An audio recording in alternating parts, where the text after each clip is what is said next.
नमस्कार. मानदेश भूषण मध्ये सर्व प्रेक्षकांचे मनपूर्वक स्वागत. आज आपण सातारा जिल्ह्यातील मान तालुक्यातील खटाव तालुक्यातील कातर खटाव ग्रामपंचायतीच्या हद्दीत असलेल्या शिंगाडवाडी येथील ऍडव्होकेट अंकुश नामदेव शिंगाडे साहेब यांच्याकडे आलेलो आहोत. खरं तर सर्वच प्रेक्षकांना एक प्रश्न पडलेला आहे की का त्यांची भेट घेतलेली किंवा काय कारण आहे. खरं तर वयाच्या 47 वर्षी त्यांनी कायद्याचं पदवी घेतलेली आहे. खरं तर हा त्यांच्या जीवनातील फार मोठा संघर्ष आहे.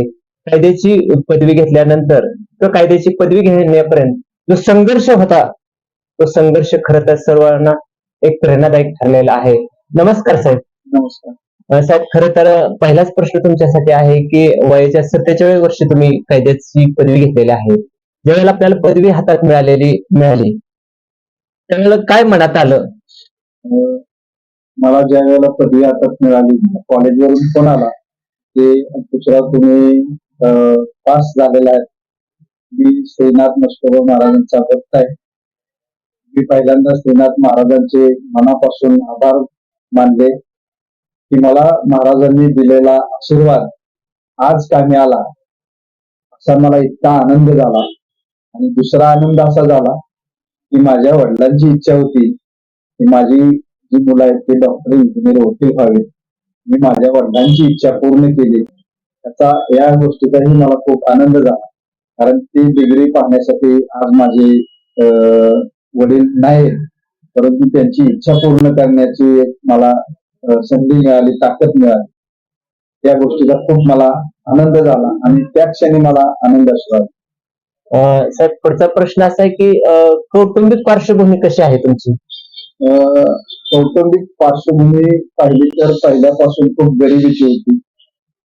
घरात 5 भावंड, 3 बहिणी, आई, वडील. मी आता 3रीला असताना, म्हणजे सर्वसाधारण 9-10 वर्षाचा असतानाच आम्हाला सोडून गेले आणि पोटं झालो. त्यानंतर सर्वांच्या शिक्षणाची जबाबदारी आणि परिस्थिती, या सर्व गोष्टीने आम्हाला गांजलेलं होतं. अशा परिस्थितीत सुद्धा आम्ही ते माझ्या आईने, भावंडांनी मला शिकवण्याचा खूप प्रयत्न, कारण मी लहानपणापासून तसा हुशार होतो. माझ्या शाळेत पहिला नंबर असायचा. त्यामुळे त्यांना ते सर्वजण माझ्याकडे एक इतक्या अपेक्षेने बघायचे की आमच्या घरात हा कोणतरी अधिकारी होईल.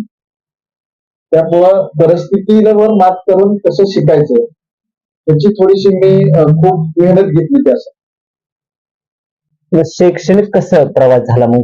म्हणजे हे गरीब परिस्थितीवर मात तुम्ही करत गेला आणि कसं, म्हणजे तुम्ही म्हणजे काय म्हणतो आपण, ते कायद्याचं शिक्षण घेण्यासाठी अगोदर एक शिक्षण लागतं, BA की BCom. तो कसा प्रवास झाला BA पर्यंत आणि नंतर कसं म्हणजे तुम्ही इकडे मी कसं कायद्याच्या शिक्षणाकडे वळला? 1ली ते 4थीचं शिक्षण जिल्हा परिषद शाळेत झालं. 4थी ते 5वी ते 10वी शिक्षण हायस्कूल मध्ये कातर खटावमध्ये झालं. 11-12वीचं शिक्षण हे वडूज मध्ये झालं आणि FY ते BAचं शिक्षण माझं खटावमध्ये झालं. MA शिक्षण माझं सातारमध्ये झालं. अशा शिक्षण घेत असतानाच मी कोर्टात वकिलांच्या हाताखाली काम करत होतो आणि काम करत असतानाच काम करून शिक्षण घेत होतो. बरेचशाच वेळा मला काम आणि अभ्यास त्याचा ताळमेळ बसवावा लागायचा, वेळेचा ताळमेळ बसवावा लागायचा. तरी सुद्धा घरची परिस्थिती हे मला सतत शिक्षण देत होती की तुम्हाला काहीतरी करावं लागतंय आणि मी ते करण्याचा प्रयत्न करतो. बर, मला सांगा, आता MA झाल्यानंतर किती वर्षानंतर म्हणजे तुम्ही पदवीसाठी लॉ साठी प्रवेश घेतला किंवा किती कालखंड होता मध्ये? 2000 साली MA झाल्यानंतर 14 वर्षाचा हा मध्ये काळ होता. त्या दरम्यान माझं लग्न झालं. त्यानंतर मला 2 मुलं आहेत आणि त्याही काळात मला शिक्षणाची जास्त गरज वाटायची. शिक्षण घेतलेलं वाया जाणार नाही असं पण वाटायचं, पण मला वकील व्हायचे असं मात्र मनापासून वाटायचं. आणि मग मी 2014ला ज्यावेळेला लॉला ऍडमिशन घेतलं आणि त्यानंतर मी जसं जसं मला काम करत जमल असं मी परीक्षा दिली. अभ्यास आणि कौटुंबिक जबाबदारी अभ्यास, कौटुंबिक जबाबदारी, काम असं 3 सूत्र तुम्हाला त्यावेळेला जुळवावं लागले. तर ते अभ्यासाचं सूत्र मेन कसं जुळवत गेला मग तुम्ही? मी अभ्यासासाठी दररोज संध्याकाळचा एक 3-4 तास वेळ ठेवायचो. जास्तीत जास्त संध्याकाळी मी स्वतः अभ्यास एकटाच बसून करायचो. माझ्या मुलांनाही मी संगती अभ्यासाला घ्यायचो. कधी कधी आम्ही माझा मुलगा मुलगी घेऊन आम्ही अभ्यास करायचो. रात्री 11 वाजेपर्यंत माझा अभ्यास चालू असायचा. आणि तुम्ही असं अभ्यासाचं नियोजन केलं. संध्याकाळचं रात्रीचं माझं अभ्यासाचं नियोजन, सकाळचं माझं धार्मिक देवाची पूजा आणि दिवसभर काम आणि गावातील सामाजिक काम असं म्हणजे बऱ्याच गोष्टीवर तुम्हाला म्हणजे कसरत करावी लागत होती. या गोष्टींची मी खूप थोडंसं नियोजन करायचो. माझ्याकडे थोडीशी लिखाण असायची. मी रविवारी काय करायचं, शनिवारी काय करायचं, काय करायचं, ते अभ्यासाला आपल्याला वेळ देता येईल का, या सगळ्या गोष्टीचं मी थोडंसं अगोदर नियोजन करायचं. बरं, किती वर्ष लागली तुम्हाला ही काय पदवी पूर्ण करायला? मला ही पदवी पूर्ण करण्यासाठी जवळजवळ 7 वर्ष पूर्ण गेले. आणि किती वर्षात होते म्हणजे हे हा डिग्री ही 3 वर्षाची 3 वर्षाचे. 3 वर्ष करायची असते. पण माझ्या कामामुळे मला ते एका वेळी पूर्ण करता आलं नाही. त्यासाठी अजून 4 वर्ष पुढे जावे लागले आणि त्यासाठी एकूण पुन्हा 4 वर्ष अभ्यास ज्यादा करावा लागला आणि पूर्ण केले. खरं तर अजून एक खरं तर प्रश्न असतो. आता तुम्ही म्हणजे कायद्याची पदवी घेतलेली आहे, पण ज्यावेळेला स्वतंत्र आपल्याला केस लढवायची असते, कायद्याच्या म्हणजे वेगळे 2 पार्ट आहेत तुमचं, क्रिमिनल आणि दुसरं कुठलं ते दिवाणी. तर पहिल्यांदा ज्यावेळेला आपण केस घेतो, स्वतंत्र आता अंकुशराव शिंगाडे स्वतः आता उभे राहणार आहेत तुमच्या हे जी केस घेण्यात, तर त्यावेळेला पहिल्यांदा मनात काय आलं किंवा कसं ती थोडस अगोदर कोर्टात काम केल्यामुळे थोडा अनुभव होता. पण प्रत्यक्षात मला तिथं उभं राहायचंय तर एक वेगळं फील होतं की कोर्टात कोट घालून उभं राहायचंय, टाय असणार आहे, बूट असणार आहे आणि स्वतः असणार आहे. आता मी स्वतः एक कोणाची तरी बाजू मांडणार आहे आणि न्यायासाठी त्याच्यावर झालेला अन्याय मला कोर्टापुढे नीट मांडायचा आहे. तो त्या जज साहेबांना पटवून सांगायचा आहे. या गोष्टीसाठी वेगळं फील असतं आणि प्रेशर पण असतं की एखादी गोष्ट साबित करायची असेल की माझ्या क्लायंटचं हे कसं खरं आहे, त्यासाठी पुरावा काय करावा लागेल, पुरावा कसा गोळा करता येईल, सगळ्या गोष्टीचा अगोदर चर्चा विचार आणि ही पुरावा मांडत असताना कायद्यात कसं बसेल हे सगळ्या गोष्टीचं कोर्टापुढे मांडायचे, कोर्टापुढे सांगायचे. हे जे एक वेगळंच भारावून गेलो होतो सुरुवातीला. आणि थोडं प्रेशर पण येतं कारण पहिल्यांदा स्वतःच आहे ना, पहिल्यांदाच केस कोर्टापुढे चालवायची असते त्यावेळेला सगळ्याच वकिलांना प्रेशर असतं. कारण त्या केस मधील माहिती, जज साहेब विचारणारे प्रश्न किंवा समोरचे वकिलांचे काय प्रश्न, त्याला द्यायचे उत्तर, या सगळ्या गोष्टी ऑन दी स्पॉट कराव्या लागतील. मग त्यासाठी थोडं प्रेशर असतं की समोरनं काय प्रश्न, प्रश्नपत्रिकेतला प्रश्न वाचून घेता येईल, पण समोरच्या एकदम प्रश्न आला तर ते एवढं सोपं नाही, ते लगेच त्याचं उत्तर देणं म्हणजे थोडंसं. पहिले केस लढत आलेला अनुभव वेगळाच. खूप वेगळा पहिलाच असतो त्यावेळेचा कोर्टातला, खूप अनुभव वेगळा. वकील साहेब, अजून एक प्रश्न आहे की खरं तर आता तुमचं रुटीन सुरू झालेलं, आता त्याच्यामुळे नियमितपणा तुमचा झाला त्याच्यामुळे काही नाही, पण बऱ्याच वेळेला वकील मंडळी असू द्या किंवा वैद्यकीय क्षेत्रात ही मंडळी वेगळ्या क्षेत्रात पण कार्यरत असतात. असं आपण कार्यरत आहात का, म्हणजे कुठलं सामाजिक असेल, राजकीय असेल किंवा अन्य? तसं आम्ही सामाजिक कार्यात पण आहे, धार्मिक कार्यात पण आहे आणि राजकीय कार्यात पण आहे.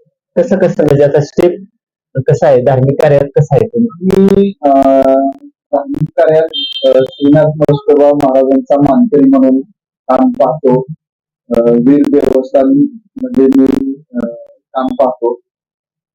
मी दररोज सकाळी पहाटे 5 वाजता उठून शिंगाडवाडे ते नरसोबाचं मंदिर आहे तिथे पूजा अर्चा करत असतो. तसंच भैरवनाथ देवस्थान ट्रस्ट येलमरवाडी या ट्रस्टवर मी वयाच्या 21व्या वर्षी विश्वस्त म्हणून पहिली माझी तिथं निवड झाली आणि मी तब्बल 20 वर्ष देवस्थानमध्ये विश्वस्त म्हणून काम पाहिलं. आज त्या देवस्थानला ब वर्ग दर्जा मिळालेला आहे अं, भैरवनाथ. बरोबर आहे, तुम्ही खरंच सुंदर असा प्रश्न मला विचारला. ब वर्ग दर्जा प्राप्त करून मिळाला त्यासाठी काही सुद्धा माझ्या टेबलवरच ते आहे.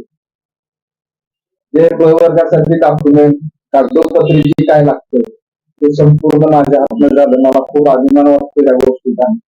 हे काम करत असताना आपल्या मानखटावचे मंत्री जयाभाऊ, तसेच आमच्या कातर खटावचे नेते विशाल बागल आणि आमच्या ट्रस्टचे चेअरमन मस्को शिंगारे यांच्या सहकार्याने मी हे काम करण्यासाठी सुरुवात केली आणि खरोखर त्याला यश आलं. खूप असं आनंद वाटला.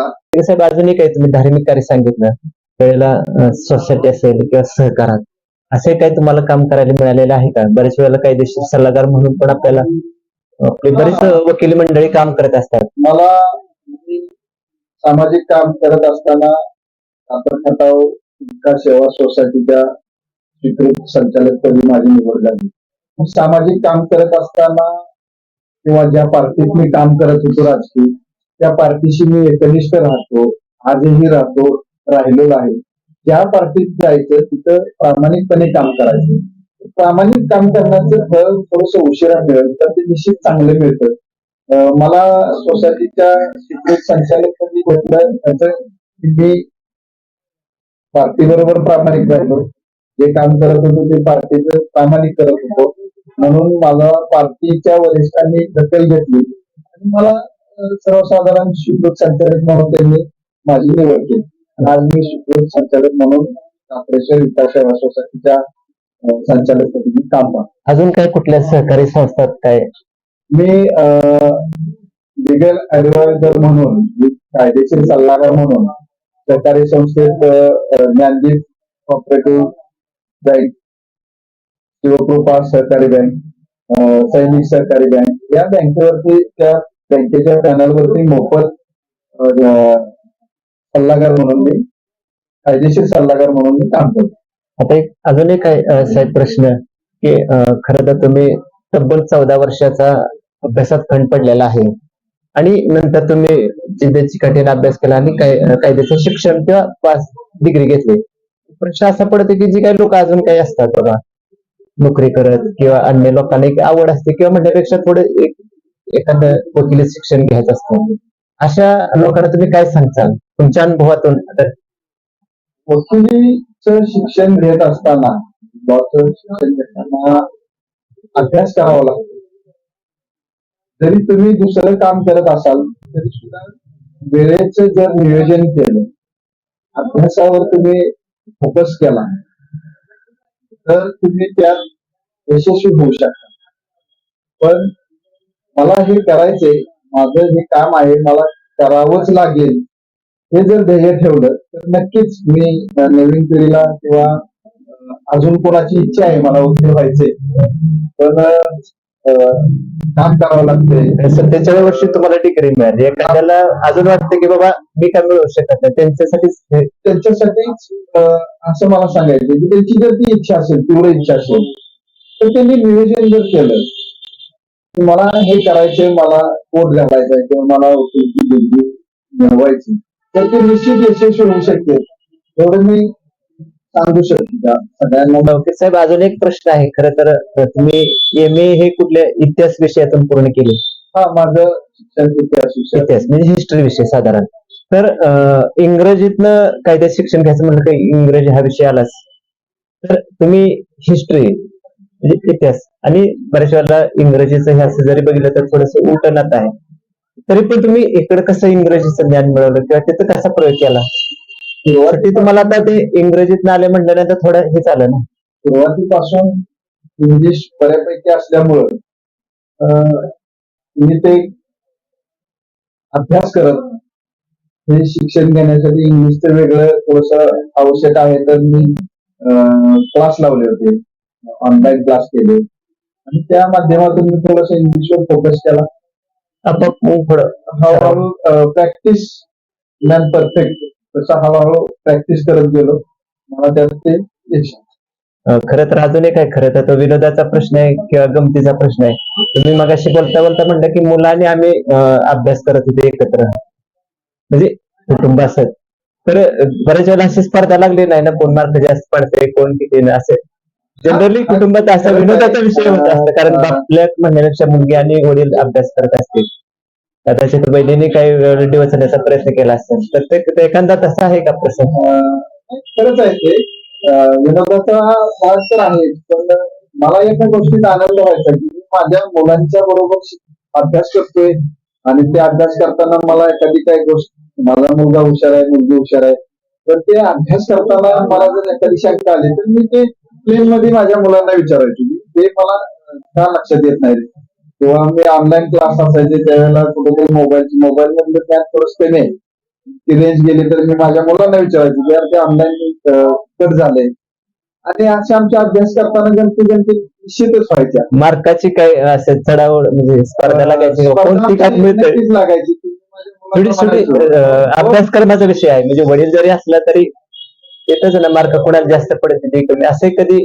निश्चित निश्चित आमच्या मुलांचे तसे चढावड असायची. मी म्हणायची मी वयाच्या 45-46 वर्षी तुला अभ्यास करतोय, तुम्ही पण अभ्यास केला पाहिजे. कारण माझ्या अभ्यासाला मी जर बसलो तर मी 8-9 तास उठत पण नव्हतो, म्हणजे एकाच जागेवर बसलो तर मी, आणि ती माझी मुलं बघायची. मला त्यांना असं वाटायचं की आमच्यापेक्षा आमच्या वडिलांना किती मनात इच्छा आहे त्यांची, त्यामुळे त्यांना पण त्या अभ्यासाची सवय लागली आणि खरं तर प्रेरणा मिळत गेले वडिलांना. त्यांना ती प्रेरणा मिळायची. आणि आज माझी मुलं निश्चित, एक माझा मुलगा मेडिकलला आहे, BSc ऍग्री करते. निश्चित त्या गोष्टीचा त्यांनाही फायदा झाला आणि मलाही फायदा झाला. धन्यवाद. खरं तर वयाच्या 47 वर्षी कायद्याचं शिक्षण घेतलं, पदवी घेतली आणि खरं तर एक संघर्षमय प्रवास त्यांनी सांगितलेला आहे. खरं तर हा प्रवास करत असताना अनेक अनुभव त्यांच्या गाठीशी आलेले आहेत, तेही आपल्या मानदेश भूषणशी बोलताना सांगितलेलं आहे. आणि अजून एक त्यांनी नमूद केलं की जरी मी वकील शिक्षण किंवा वकील करत असलो तरी अनेक क्षेत्रात पण मी आहे. खरं तर वकील साहेब तुम्ही सांगितलं सहकारात काम करताय, धार्मिक कार्यात काम करताय, सर्व गोष्टीत काम करताय. पण एक जाता जाता शेवटचाच प्रश्न विचारतो आणि मुलाखत आपली तिथंच संपवतो. प्रश्न शेवटचा असा आहे की वेगवेगळ्या क्षेत्रात काम केल्यानंतर बऱ्याच राजकीय लोकांचं लक्ष जातं ग्रामपंचायत, सोसायटी किंवा भविष्याच्या निवडणुकीसाठी, आणि अशा वेळेला जर तुम्हाला विचारलं वकील साहेब आहे काय इच्छा काय आहे, निवडणुकीच्या मैदानात उतरताय का, तर त्यावेळेला त्यांना काय उत्तर असेल? निश्चित प्रश्न चांगला आहे, कारण पद कुणाला नको असतंय.